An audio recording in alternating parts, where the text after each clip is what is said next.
Welcome back. ఆ party నుంచి గెలిచింది 21 మంది. అందులో ఉత్తరాంధ్ర నుంచి గెలిచిన వారిలో ఆ ఇద్దరు సీనియర్ నేతలు ఉన్నారు.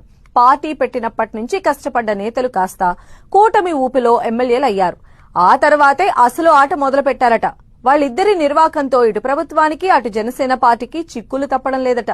ఇంతకు ఎవరా ఎమ్మెల్యేలు, ఏంటా స్టోరీ, వాళ్ల తీరు ఎందుకంత చర్చనీయాంశమవుతోంది?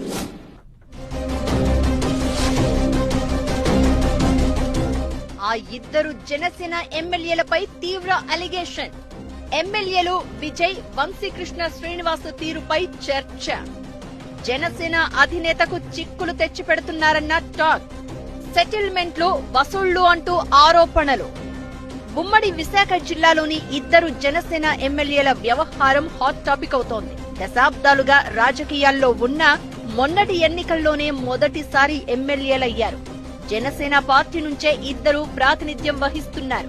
ఈ ఇద్దరు ఎమ్మెల్యేలు నియోజకవర్గాల్లో తమకు ఎదురే లేదన్నట్లుగా వ్యవహరిస్తున్నారట. అనకాపల్లి జిల్లాకు చెందిన యలమంచలి నియోజకవర్గ ఎమ్మెల్యే సుందరపు విజయ్ కుమార్, విశాఖ జిల్లా సౌత్ ఎమ్మెల్యే వంశీకృష్ణ శ్రీనివాస్ ఎమ్మెల్యేలు అయ్యి 2 ఏళ్లు కానే కాలేదు, అప్పుడే ప్రజా వ్యతిరేకత మూటగట్టుకుంటున్నారట. సెటిల్మెంట్ల ఆరోపణలు, అధిష్టానం నుంచి అక్షింతలు మొదలైనట్లు టాక్. ఎలాంటి అనుభవం లేక ఈ ఇద్దరు ఎమ్మెల్యేలు అదుపు తప్పుతున్నారా, లేక కావాలనే సమస్యలను కొని తెచ్చుకుంటున్నారా అన్న చర్చ సాగుతోంది. అటు విజయ్ కుమార్, ఇటు వంశీకృష్ణ శ్రీనివాస్ తీరుతో ఇటు కూటమి ప్రభుత్వానికి, అటు జనసేన పార్టీకి చిక్కులు, తలనొప్పులు తప్పడం లేదట. ఈ ఇద్దరు ఎమ్మెల్యేల నిర్వాకం చూడలేక, బయటకు చెప్పుకోలేక అధికార యంత్రాంగం కూడా అల్లాడిపోతున్నట్లు talk. Yelamanchili MLA Sundarapu Vijay Kumar party ఆవిర్భావం నుంచి జనసేనలో ఉన్నారు. ఫస్ట్ టైం ఎమ్మెల్యే అయిన ఆయన బాగా పనిచేసి మంచి పేరు తెచ్చుకుంటారని క్యాడరాసిస్తే, ఎమ్మెల్యే మాత్రం ఇది వ్యాపారం అంటున్నారట. ఏడాదిన్నరలోనే అనేక ఆరోపణలను ఫేస్ చేస్తున్నారట.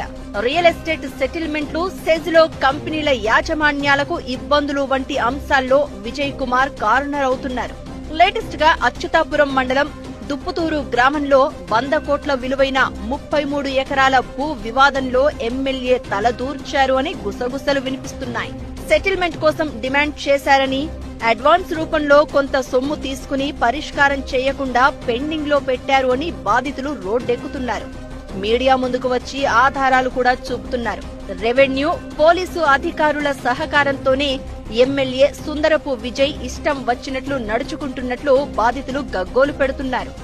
ఇది చాలదన్నట్లుగా మిత్రపక్షం టీడీపీ క్యాడర్ను లెక్క చేయకపోవడం, ప్రభుత్వ కార్యక్రమం ఉంటే అంటీ ముట్టనట్లు వ్యవహరిస్తూ ఉండడంతో తెలుగు తమ్ముళ్లు గుర్రుగా ఉన్నారట. ఈ వ్యవహారాలన్నీ డిప్యూటీ సీఎం, పార్టీ అధినేత పవన్ వరకు వెళ్లడంతో అనవసర విషయాల్లో తలదూర్చి పార్టీకి చెడ్డ పేరు తేవద్దని సుందరపు విజయ్ కుమారును మందలించినట్లు టాక్. ఇక జనసేన పార్టీకే చెందిన విశాఖ సౌత్ ఎమ్మెల్యే వంశీకృష్ణ శ్రీనివాస్ తీరు కూడా సేమ్ టు సేమ్ అంటున్నారు. ప్రజారాజ్యం వయా వైసీపీ నుంచి జనసేన వరకు రాజకీయాల్లో చాలా అనుభవం ఉంది. కానీ ఎమ్మెల్యే అయినప్పటి నుంచి వసూల్ రాజాగా మారారు అన్న ఆరోపణలు ఎదుర్కొంటున్నారు. అనవసరమైన అంశాల్లో తలదూర్చి ప్రతిపక్షాలకు అస్త్రంగా మారుతున్నారన్న టాక్ బలంగా ఉంది.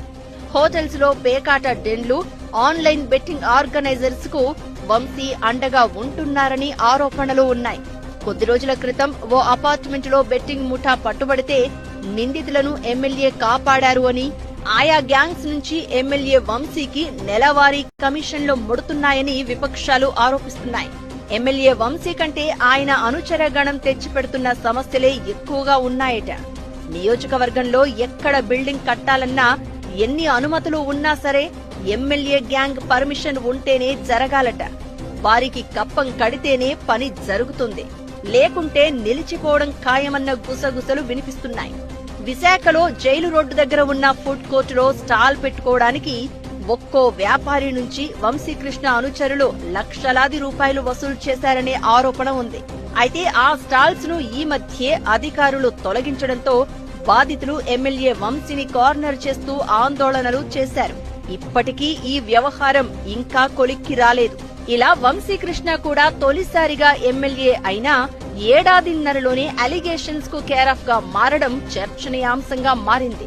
ఈ వ్యవహారాలన్నీ అధిష్టానం దృష్టికి వెళ్లడంతో ఇచ్చిన వార్నింగులు పనిచేస్తాయా లేదంటే షరా మామూలేనా అన్నది వేచి చూడాలి.